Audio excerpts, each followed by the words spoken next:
الحمد لله الذي خلق الإنسان في حسن تقويم وجعله عقله ليميز بين الحق والباطل. أشهد أن لا إله إلا الله وحده لا شريك له وأشهد أن محمدا عبده ورسوله. اللهم فصل وسلم وبارك على سيدنا محمد وعلى آله وصحبه أجمعين. أما بعد. Ayyuhal hadirun, para orang tua, para sesepuh dan seluruh jamaah kajian subuh Masjid Ar-Royang yang dimulakan Allah Subhanahu wa taala. Pertama-tama mari kita bersama-sama memanjatkan puji syukur kehadirat Allah Subhanahu wa taala atas segala karunia dan nikmatnya, sehingga alhamdulillah sampai saat ini kita sudah memasuki bulan Syawal dan alhamdulillah kita sudah melaksanakan bulan Ramadan dan kita diberi umur panjang oleh Allah sehingga sampai ke bulan Syawal, dan kita memohon kepada Allah agar supaya kita juga bisa bertemu kembali ke dalam bulan Ramadan yang akan datang. Salawat dan salam semoga senantiasa tercurah limpahkan kepada baginda Rasulullah sallallahu alaihi wasallam, kepada keluarga dan seluruh umatnya, dan kita termasuk bagian dari umat Nabi Muhammad sallallahu alaihi wasallam. Bapak-bapak yang dirahmati Allah Subhanahu wa taala, seluruh pengurus DKM Masjid Ar-Royang yang dimulakan Allah Subhanahu wa taala, sebelum saya memulai kajian ini meneruskan kembali terlebih dahulu, saya atas nama pribadi karena ini masih di bulan Syawal, saya pertama mengucapkan minal aidin wal faizin, taqabbalallahu minna wa minkum taqabbal ya karim, yaitu mohon dibukakan pintu maaf yang seluas-luasnya atas kesalahan-kesalahan saya selama beberapa bulan ini kita mengajar di depan bapak-bapak. Kalau bapak-bapak nggak ada salahnya karena bapak mendengerin kita yang ngomong. Nah, karena saya ngomong, namanya orang ngomong ya ada aja kesalahannya, ya kesleo dan sebagainya. Maka pada kesempatan ini saya mohon dibukakan pintu maaf yang seluas-luasnya. Mudah-mudahan di dalam memasuki bulan Syawal ini kita tetap, yaitu pertama bisa mempertahankan kebaikan-kebaikan yang ada di bulan Ramadan. Bulan Syawal itu kata ulama, Syawal itu dari kata syala yashulu syawal.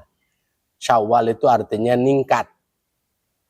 Kenapa disebut bulan Syawal ini bulan peningkatan? Alasannya dua. Yang pertama, kata ulama, orang Islam ketika memasuki bulan Syawal setelah melaksanakan ibadah Ramadan selama sebulan, maka posisi kita di sisi Allah itu derajatnya tinggi.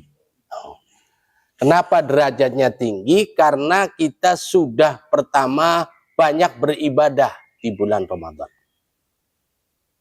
Kedua, banyak juga memperbanyak yaitu apa? Yaitu amalan-amalan sunnah. Sehingga derajat kita di sisi Allah itu adalah mulia. Maka kemuliaan yang sudah Allah berikan kepada kita di bulan Syawal ini ya harus kita pertahankan. Itu yang pertama. Yang kedua, bahwasannya secara moral kita ini orang Muslim ya dituntut untuk bisa mempertahankan nilai-nilai yang sudah baik pada saat kita menjalankan ibadah Ramadan, baik yaitu nilai kejujuran, nilai kesabaran, nilai-nilai kedisiplinan, dan juga kepekaan sosial yang diwujudkan pada saat kita memasuki bulan Ramadan selama sebulan penuh, ini paling tidak bisa dipertahankan. Yang dulunya sholat sunnah pada saat istilahnya Ramadan, ya Syawal ya sholat sunnah lagi. Yang biasa istilahnya pada Ramadan baca Quran, ya upayakan kesananya juga terus baca Quran. Jangan sampai selesai Ramadan selesai semua. Bacaan Qur'annya selesai, apanya selesai semua. Jadi lebar semua, lebaran. Jadi lebar semua habis sudah. Nah, itu jangan sampai begitu. Jadi jangan sampai kita masuk kategori ada orang ketika di akhir ba'da Ramadan itu ada orang yang dulu pada saat dia Ramadan, sebelum Ramadan dia baik. Dia udah ahli ibadah segala macam, dan begitu masuk Ramadan dia lebih meningkatkan ininya, ketakwaannya kepada Allah SWT. Selesai Ramadan lebih lagi. Lah ini orang yang hebat. Ada orang yang ketika sebelum Ramadan amburadul. Nah, istilahnya sholat kadang kagak, apa kagak. Tapi begitu masuk Ramadan, dia akhirnya apa? Sholat ini, ibadah segala macam. Selesai Syawal, kembali lagi ke semula lagi. Nah, ini.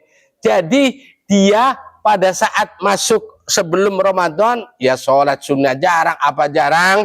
Begitu Ramadan, mudah-mudahan dia rajin ibadahnya. Selesai Ramadan, bubar lagi, kembali ke semula. Yang ketiga yang berbahaya, sebelum Ramadan dia juga udah kagak beres.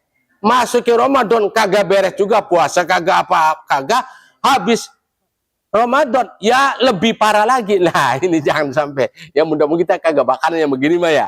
Ya mudah-mudahan kita termasuk orang yang pertama, yaitu sebelum kita masuk Ramadan kita ibadah rajin, masuk Ramadan yang hebat juga rajin, lebih hebat setelah Ramadan ya hebat lagi. Ya, gitu. Ini mudah-mudahan ini yang istilahnya dapat saya sampaikan sebelum saya memulai. Untuk itu mari kita memulai saja pada kajian yang pertemuan ini. Jadi mudah-mudahan kita berdoa, mudah-mudahan kita semua diberikan kekuatan oleh Allah SWT dalam memahami sebuah nilai-nilai keagamaan buat kita kelak, sebagai istilahnya bekal kita ketika menuju, yaitu bertemu kepada Allah Subhanahu wa ta'ala. Wa man kana yarju liqa'a rabbih falyamal amalan shalihan wa la yusyrik bi'ibadati rabbih ahada. Jadi ketika kita menghadap Allah, berusaha kita pertama hidup ini hindari perbuatan-perbuatan syirik. Yang kedua, perbanyaklah amal soleh kita. Mudah-mudahan dengan begitu ketika bertemu dengan Allah Subhanahu wa ta'ala kita semua dalam keadaan husnul khatimah.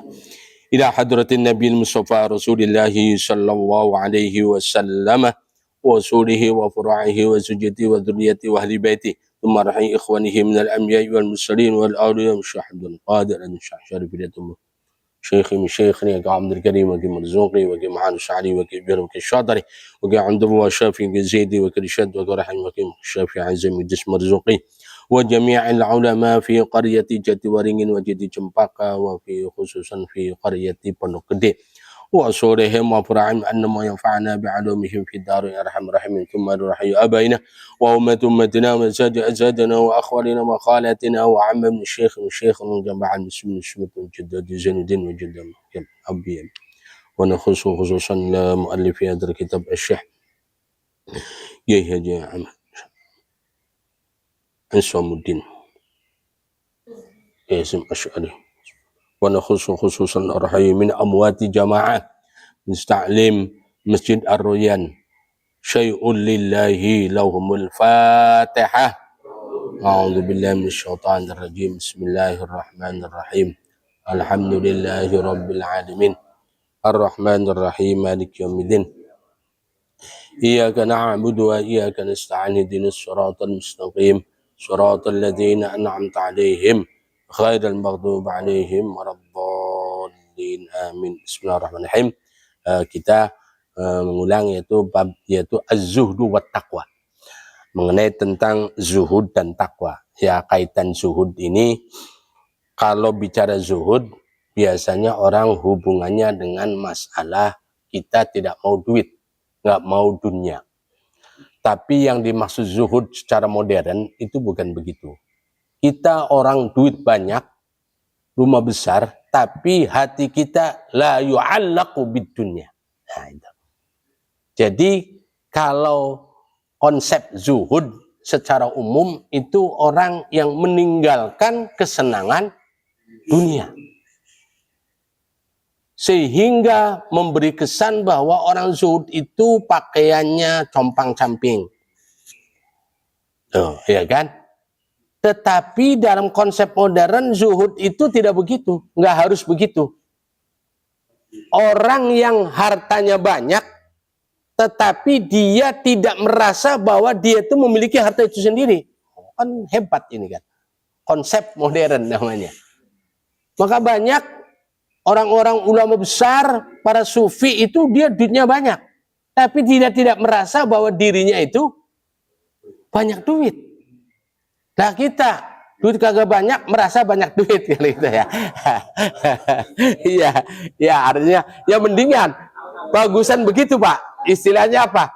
Kita itu di hadapan orang kagak boleh memperlihatkan kemiskinan kita. Ya kan? Memang begitu. Walaupun kita nggak pernah makan, udah makan belum? Udah kenyang. Artinya begitu. Jadi kata kalimat zuhud ini diartikan memang zuhud itu asal muasalnya orang yang meninggalkan kehidupan glamor dunia kemudian kembali. Tetapi prinsipnya itu kan masalahnya hati. Jadi kalau hatinya itu, Mbak Mangli itu dikenal sufi, wali Allah, min ba'dil aulia. Duitnya sabrak-abrak Pak. Dia punya apa istilahnya di Mekah punya, dulu dia punya bus berapa itu. Tapi dia tidak merasa bahwa itu punya duit. Mbak Mahrus Ali itu di sawahnya dia bilang saya nggak punya apa-apa. Dia minta didoain supaya dia menjadi orang yang miskin. Oh, di jamaah. Nah kalau saya kagak mau. Belum kuat maksudnya. Hati kita belum kuat. Nah kalau itu seperti guru-guru kita para aulia illah itu begitu. Makanya karena apa? Karena Nabi sendiri itu kepengen bersama orang-orang miskin. Kalau kita kebalik, pengennya sama orang kaya. Nah ini artinya kehidupan ya. Itu zuhud. Maka zuhud di sini dengan wattaqwa. Jadi judulnya sifat kezuhudan Nabi dan ketakwaannya Kanjeng Nabi Muhammad sallallahu alaihi wasallam. Karena Rasulullah sallallahu alaihi wasallam azhadan nasi wa atqahum lillahi ta'ala. Nabi ini adalah manusia yang paling zuhud. Tidak ada bandingannya kalau semua umatnya yang zuhud tidak bakalan mengalahkan kezuhudan Nabi Muhammad sallallahu alaihi wasallam. Yang kedua, Nabi wa'atqahum. Orang yang paling takwa. Takwa ini artinya ya orang yang selalu melaksanakan apa yang diperintahkan oleh Allah Subhanahu wa ta'ala. Orang yang paling takwa, manusia yang paling takwa kepada Allah adalah Rasulullah. Dari sisi ibadahnya, Nabi nggak bakalan bisa kita menandingi. Dari sisi kedermawannya tidak bisa kita menandingi. Dari berbagai macam sisi Rasulullah ini tidak ada tandingannya. Maka kita disuruh paling tidak ngikutin. Walaupun prosentasinya berapa persen. Ibadahnya luar biasa. Nah kita ibadah berapa? Sholat aja 50 rakaat aja sehari belum tentu kita. Kita ini 50 rakaat. Syukur-syukur 100 rakaat. 50 aja belum.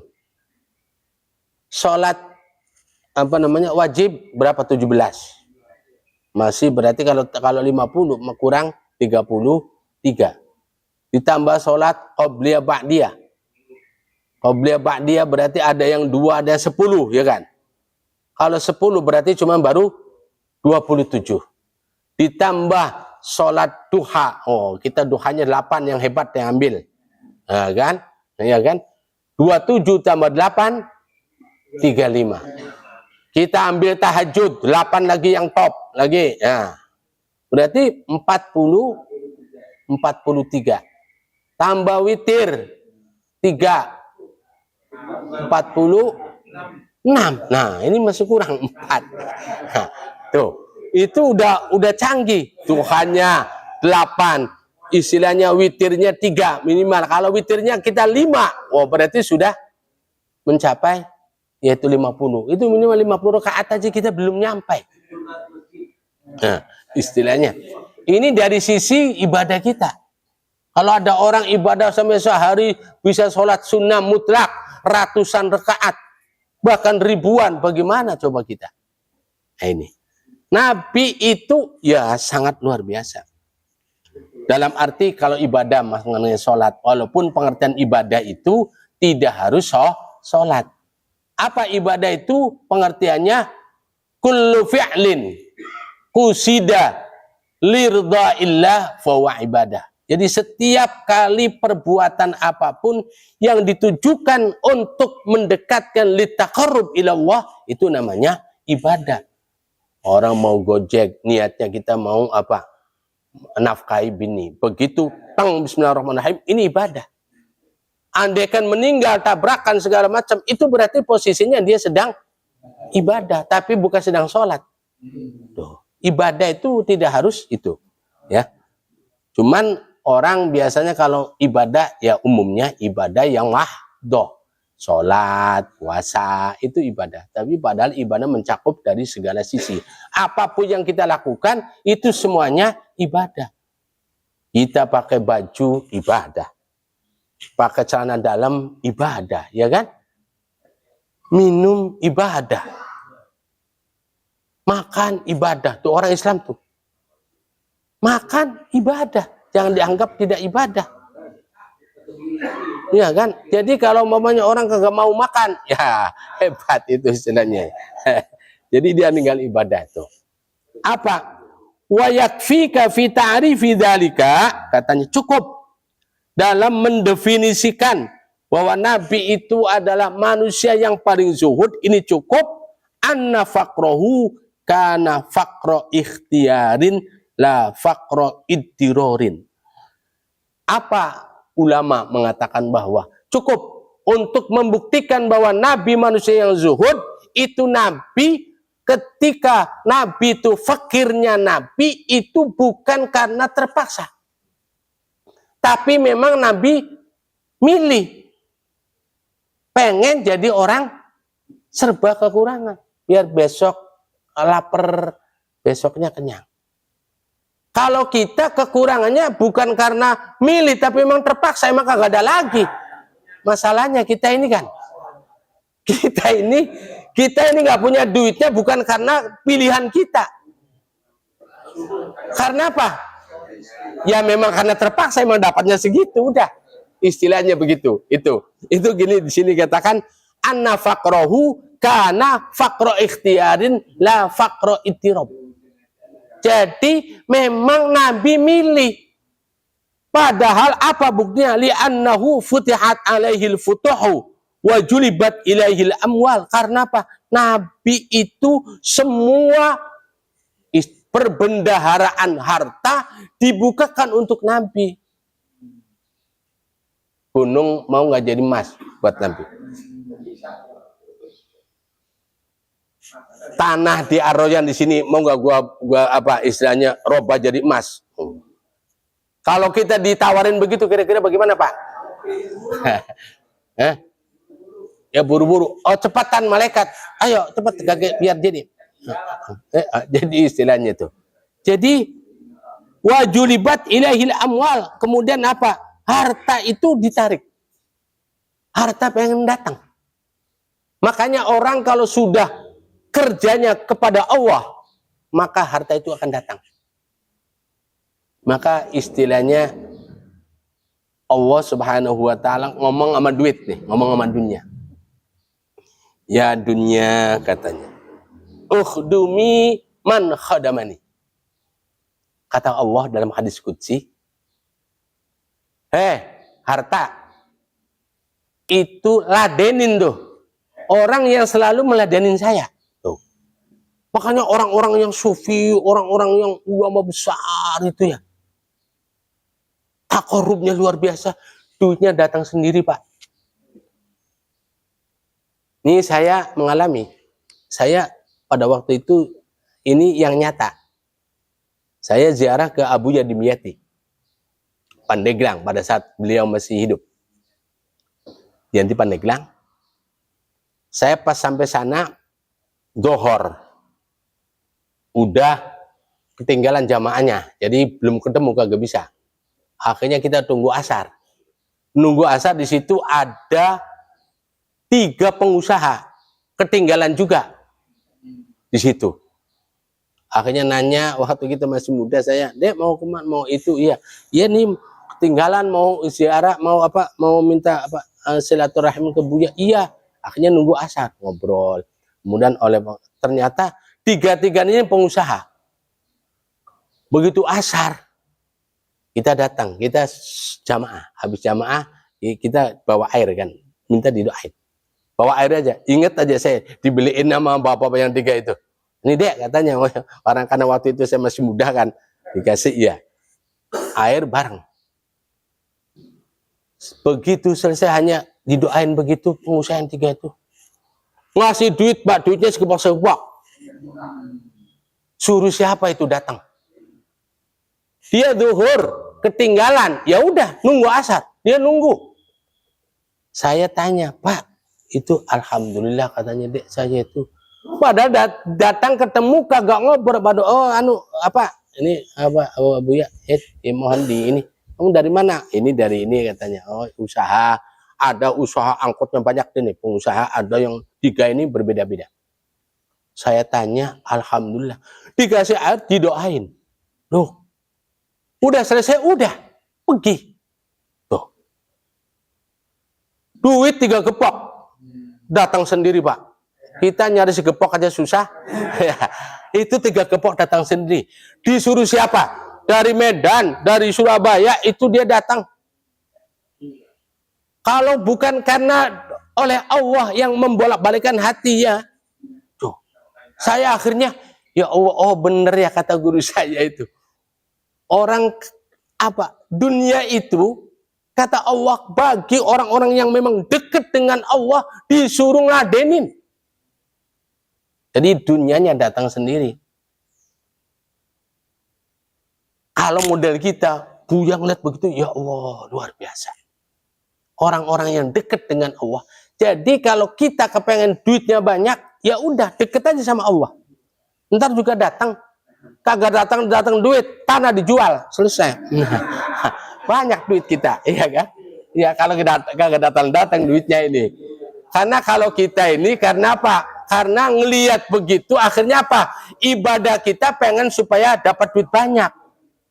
Bukan ibadahnya karena Allah itu. Kalau mereka itu luar biasa. Ini saya di mata saya sendiri.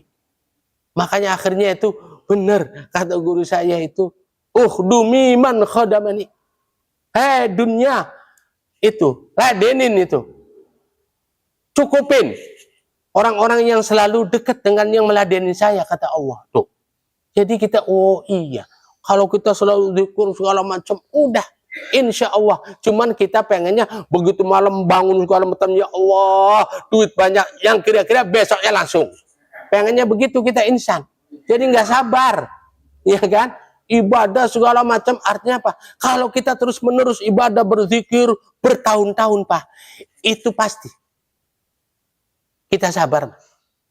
Nanti Allah yang akan mengatur semuanya. Jadi kalau ngelihat begini ini, wajuribat ila wa mu'ridun 'anid dunya kullal a'rad. Tapi Nabi apa? Nabi berpaling, nggak mau daripada dunia itu. Rawa al-Bukhari, Imam Bukhari dan Imam Muslim meriwayatkan hadis, annahu sallallahu alaihi wasallam kana yanamu 'alal hasiri. Adalah Nabi tidur ya di atas tikar kalau bahasa sekarang. Hatta yura atharuhu fi jambi, sehingga ada bekas tikernya.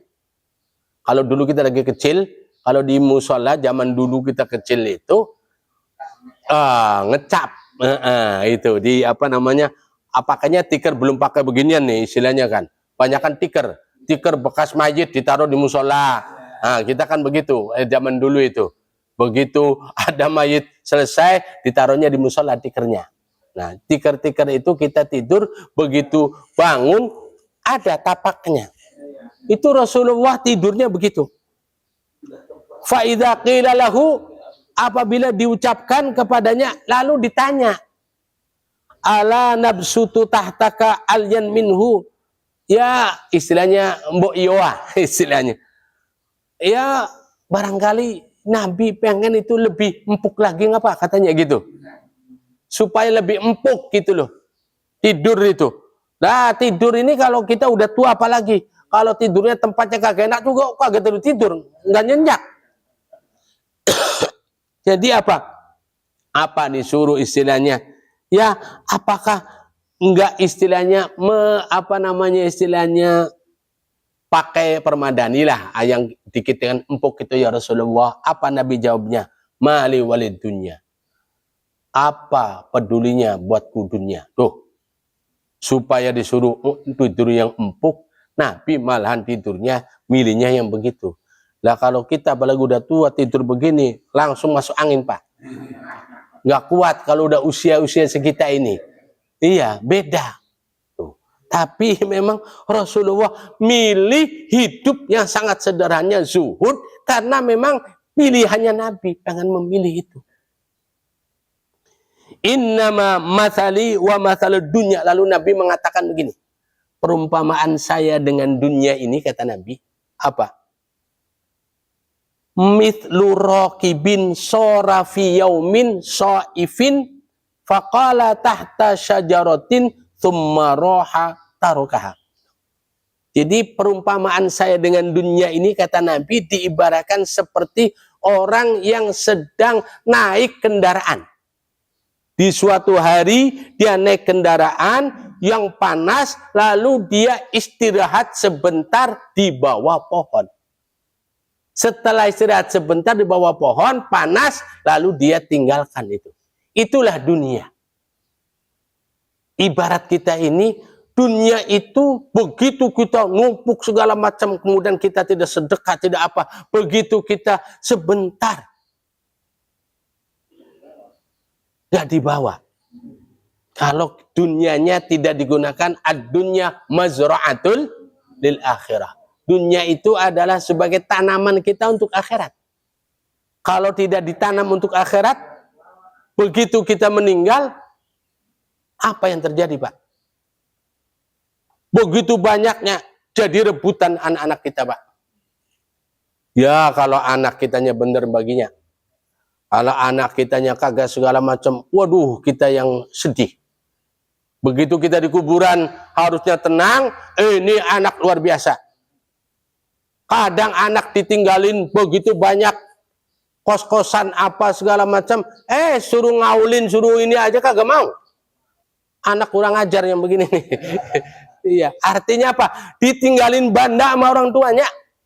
Begitu kata dihauli, minta dihauli gitu tiap tahun dah gitu. Itu istilahnya manggil orang suruh doain gitu loh. Dulu dikasih pada banyak duitnya, kagak mau. Akhirnya habis juga yang serakah-serakah terhadap masalah apa? Warisan. Emang terkadang kita ini apa? Orang suruh bagi kagak bisa. Bagi tinggalan orang tua, suruh bagi tinggalan bagi doang, kita kagak bisa ribut. Kalau nyadar mah, iya kan? Ditinggalin sama orang tua kita ini. Kita nih bapak udah mempersiapkan buat anak cucu kita kan. Begitu kita meninggal maksudnya lu yang bener bagi. Tetap aja begitu kita meninggal ribut. Iya, yang tua pengen banyak. Yang bontot, ulah lu jangan deh yang bontot mau udah asal-asal aja deh. Tuh. Dan itu semuanya kalau urusan begitu, nggak ada orang ngerti, nggak ada orang kagak ngerti, sama aja. Kalau urusan dunia mah, iya, kagak ada. Kalau nggak menyadari semuanya mah. Makanya Kiai Mahrus itu guru saya ngomongnya apa? At-tirkatu syummul qatil katanya. Warisan itu adalah racun pembunuhan. Artinya kalau kita tidak benar-benar ini antar saudara, itu bisa menjadi berantem. Bahkan bisa menjadi bunuh bunuh kadang. Ya kita mudah-mudahan jangan sampai begitu. Nah itu diibaratkan seperti apa? Perumpamaan dunia itu bagaikan orang sedang berjalan di gurun yang panas, lalu dia istirahat sebentar. Begitu istirahat, lalu dia pergi lagi. Itulah dunia. Kita sementara di dunia, umur kita, Nabi, kalau umat Nabi, benasitin wasab'in, berarti umurnya apa? 60 sampai 70. Berarti sekarang yang umur 65, 69, setahun lagi itu udah. Iya, kalau sudah umurnya lebih dari 70, alhamdulillah berarti lewatan.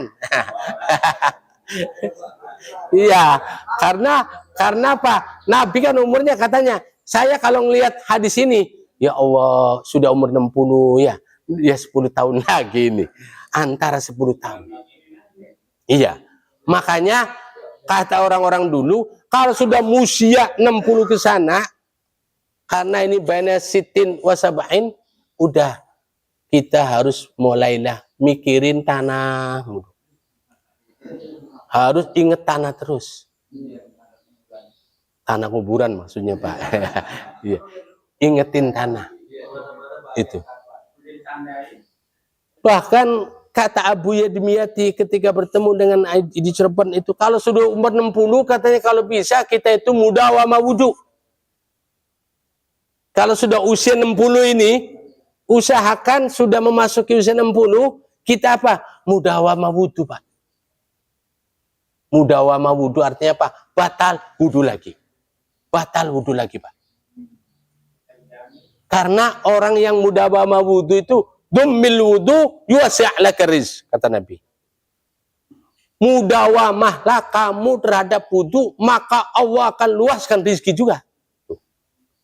Jadi pesannya Abu Yadimiyati kepada seorang habaib di Cirebon itu, aibmu itu apabila kalau sudah umur 60, kalau bisa jaga wudu. Memang berat jaga wudu itu. Jaga wudu. Di samping kita akan rezekinya luar biasa, cuman yang jaganya ini begitu batal wudu lagi. Batal wudu lagi terus. Tapi memang ada teman saya udah semenjak umur berapa itu ngajar sama dia Syafiyah. Sekarang pulang ke kampung di Jawa Timur, dia mudawamah wudu, kuat itu. Kalau saya nggak kuat, begitu mudawamah wudu mulai mau mencoba ya, tahu-tahu begitu di rumah empok, Nir, lu ngapain katanya? Salaman kah? Kita wudu lagi terus ngapain lu ke belakang katanya? Aduh kagak, ya udah akhirnya kagak jadi lagi dah. Nah, jadi memang banyak godaannya. Begitu bangun malam, ya kan, begitu bangun kita ya kudu wudu lagi, ya kan? Jadi mudawamah wudu, Pak. Kalau sudah usia 60 ini. Di samping nanti itu bercahaya juga kepada kita. Allah luaskan rezeki kita. Juga ketika kita menghadap Allah dalam keadaan suci, Pak. Itu kalau sudah 60 karena udah khawatir bainal sitin wasaba'in ini. Udah kedap-kedip malaikat ngedipin kita mulu, ya kan?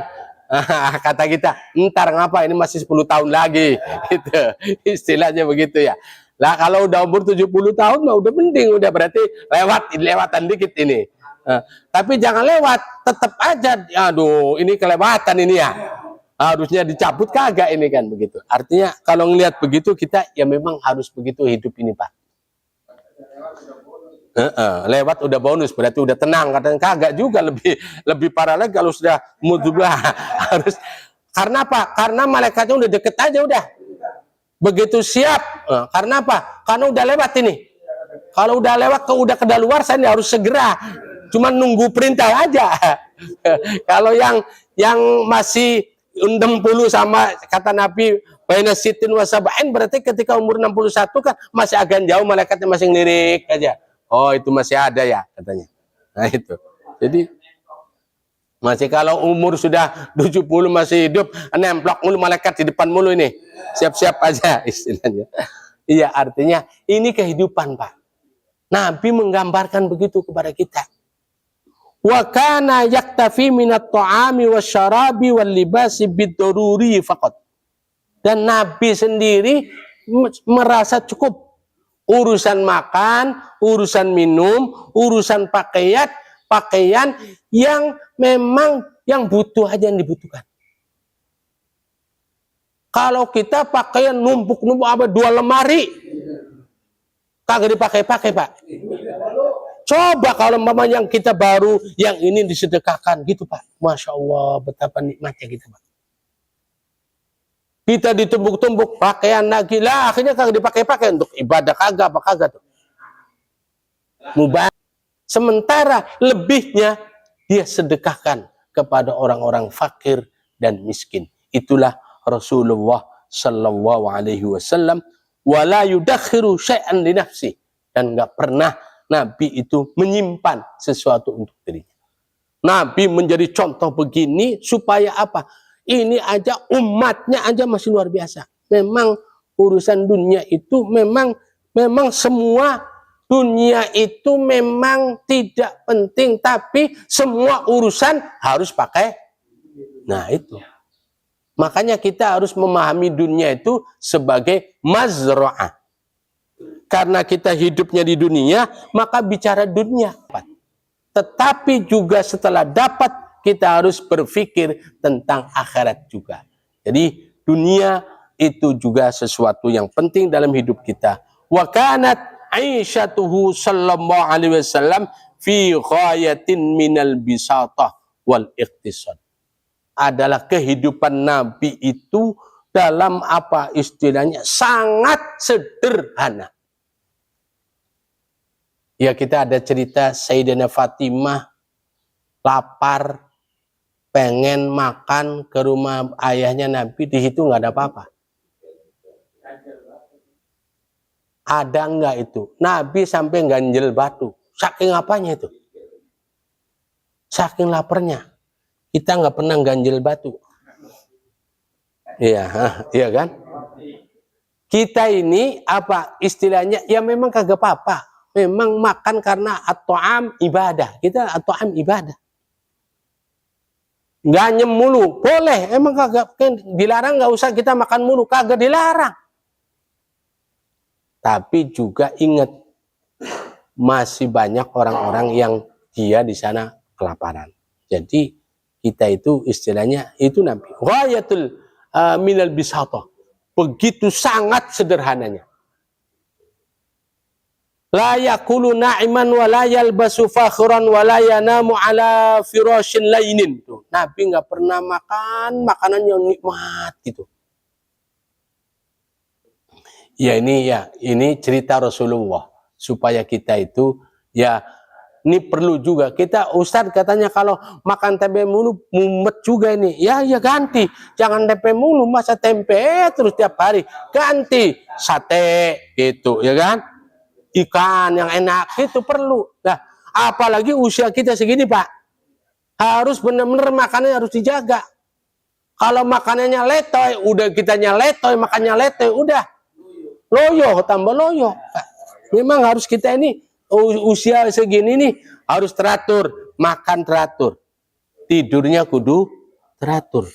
Salah sedikit udah loyo, ngelewang gitu. Udah oleh. Nabi la yakulu na'iman, enggak pernah makan yang enak-enak katanya. Saya membayangkan berarti Rasulullah ini enggak pernah makan enak ya. Wala yalbasu fakhran, enggak pernah memakai pakaian yang mewah. Wala yanamu ala firashin layinin, dan juga dia tidak pernah tidur di tempat yang empuk. Artinya kalau begini. Tapi di sisi lain, Imam Syafi'i ini, kalau ceritanya Imam Syafi'i Babalik, itu apa? Imam Syafi'i itu dulu apa? Kata orang yang anu dunia ini, dia apa?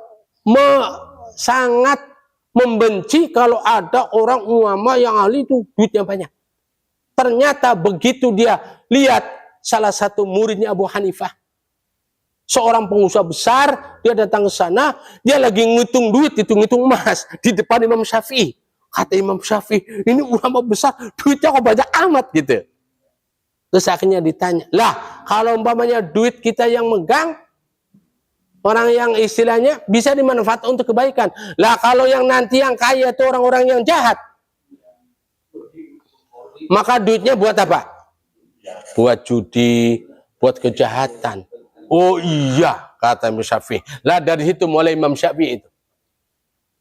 Imam Syafi'i kan terkenal. Waktu belajar aja dia tuh nyari bekas kertas itu di apa? Kertas yang dibuang itu di kantor-kantor itu. Dibuang dia cari. Yang bisa ditulis. Itu Imam Syafi'i. Kalau Imam Malik kaya raya. Imam Malik kalau ngajar hadis ini, dia pakaiannya yang mewah. Ibaratnya kalau sarungnya sarung BHS yang 10 juta. Iya. Nah itu. Ya kalau ada duitnya Pak, nggak apa-apa Pak. Beli yang 10 juta BHS. Terus dipakai sekali-kali. Ditanya, ini berapa harganya? Udah lu nggak usah tahu dah. Istilahnya gitu. Ya. Artinya perlu. Kagak apa-apa. Imam Malik itu kalau ngajar hadis dia, itu pakaiannya yang gagah. Yang mahal-mahal. Ditanya, loh kenapa ya Syekh? Ya karena menghargai ilmu. Tuh, itu. Jadi kita memang ini artinya pola-pola kehidupan ini dia memang perlu kita. Kalau orang miskin, semua orang muslim pada miskin, waduh gawat. Bahaya. Maka kita pun ini harus ada yang jadi orang kaya, orang-orang miskin. Orang muslim ini jangan sampai. Lah kita di Indonesia ini harus banyak pengusaha muslim. Nah kalau kagak ada pengusaha muslim, pengusaha golongannya sipit mulu, kacau kita. Artinya apa? Udah dikuasai, akhirnya kita udah kagak bisa apa-apa coba. Sampai sekarang ini. Duit sabrak-abrak. Kekayaan punya kita. Tapi coba, masyarakatnya miskin. Nah ini. Jadi, ya, loh. Jadi kita memang di sisi lain zuhud. Makanya dalam pengertian bukan begitu. Kita umat Islam ini harus kaya. Kita membangun. Ya kan? Jadi jangan sampai anak-anak kita ini, ya ini konsep. Di sisi lain Nabi mengatakan apa? Yaitu kita harus menjadi orang apa? Abdun razaqahullahu ilman wa malan. Tuh. Kita harus didik anak ini, generasi itu harus jadikan anak kita itu anak yang ilmunya banyak, duitnya banyak. Tuh, harus begitu. Ilmu banyak, duit banyak. Mantap. Bini banyak. Nah itu kalau bini banyak biasanya kalau udah orang kaya biasanya ada cenderungan dapat itu. Kalau kita Pak ini termasuknya kita ini suami yang takwa. Iya. Takwa itu artinya takut sama yang tua. Iya. Kita ini kagak berani ya kan? Ya takut sama yang tua itu. Jadi orang kalau cenderungnya memang begitu. Jadi Nabi walayakulu na'iman walayalbasu fakhiran walayanamu ala firashin layyinin yuhibbu khusyunatal hayati. Dia senang mencintai hidup yang sederhana. Tuh. Jadi kan ada orang pernah saya ditanya, Ustadz itu mubadir enggak Ustadz? Masuk kategori mubadir enggak katanya? Apa? Orang pengusaha. Kita ketemu sama kolega kita orang-orang yang elit, maka kita membeli apa namanya mobil yang mewah sekali. Ya kagak apa-apa, itu bukan mubadir, bukan termasuk apa kategori mubadir. Karena apa? Karena memang harus begitu dia. Ketemunya sama orang-orang yang apa istilahnya kelas inilah. Gitu. Jadi kalau mamanya dianya ketemu pengusaha, kemudian pakaiannya dia biasa aja, ya kagak bakalan dipercaya. Iya kan begitu. Maka itu masuk kategori mubadir nggak usah kan? Ya enggak. Jadi yang namanya mubadir itu kebutuhan itu sesuai dengan posisi masing-masing. Jadi nggak bisa disamain. Posisinya kita orang biasa dengan posisinya pengusaha. Ketika dia menemui koleganya, memang karena urusannya begitu modelnya, ya mau nggak mau dia harus ngikutin sistem, istilahnya begitu. Nah ini, jadi Nabi yuhibbu khusyunatal hayat, dia senang hidup yang sederhana. Wa yaqulu, kemudian Nabi bersabda, ikhshawshanu fa innan na'ima la tadumu. Nih, hadis ini yang perlu kita renungkan. Kata Nabi, ikhshawshanu fa innan na'ima la tadumu. Hiduplah kamu itu ya yang sederhana, tidak perlu sampai mewah sekali. Karena apa? Fa innan na'ima, karena sesungguhnya kenikmatan itu tidak selamanya. Kita pada saat masih muda makan nikmat apa aja. Begitu sudah pada rontok giginya semuanya habis, udah tua, mau makan apa coba Pak? Rasanya bagaimana? Mau makan daging nggak bisa dikenyal, makan kacang masih utuh terus sampai berhari-hari. Karena apa? Nggak bisa tuh Pak. Iya kan? Benar. Artinya kita ingat bahwa ketika kita masih muda, alhamdulillah kita makan apa aja silakan. Tapi harus ingat itu bahwa fa innan na'ima la tadumu, bahwa nikmat itu tidak selamanya. Paling tidak kalau kita memangnya terus masih, walaupun ini umur 70 meninggal, selesai. Nggak dinikmati lagi oleh kita.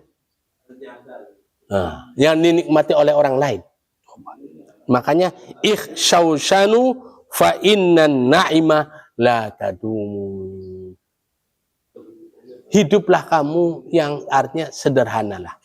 Karena fa innan na'ima la tadumu. Karena sesungguhnya kenikmatan itu tidak selamanya akan selama-lamanya. Demikian barangkali sedikit dulu ya ini. Nanti kita teruskan pada pertemuan yang akan datang. Mudah-mudahan pada pembukaan awal ini kita semuanya bisa memberikan sebuah pencerahan dalam hidup ini ya, bahwa mari kita bersama-sama untuk senantiasa meningkatkan yaitu ibadah kita kepada Allah Subhanahu wa ta'ala. Al-Fatihah. A'udzu billahi minasyaitonir rajim.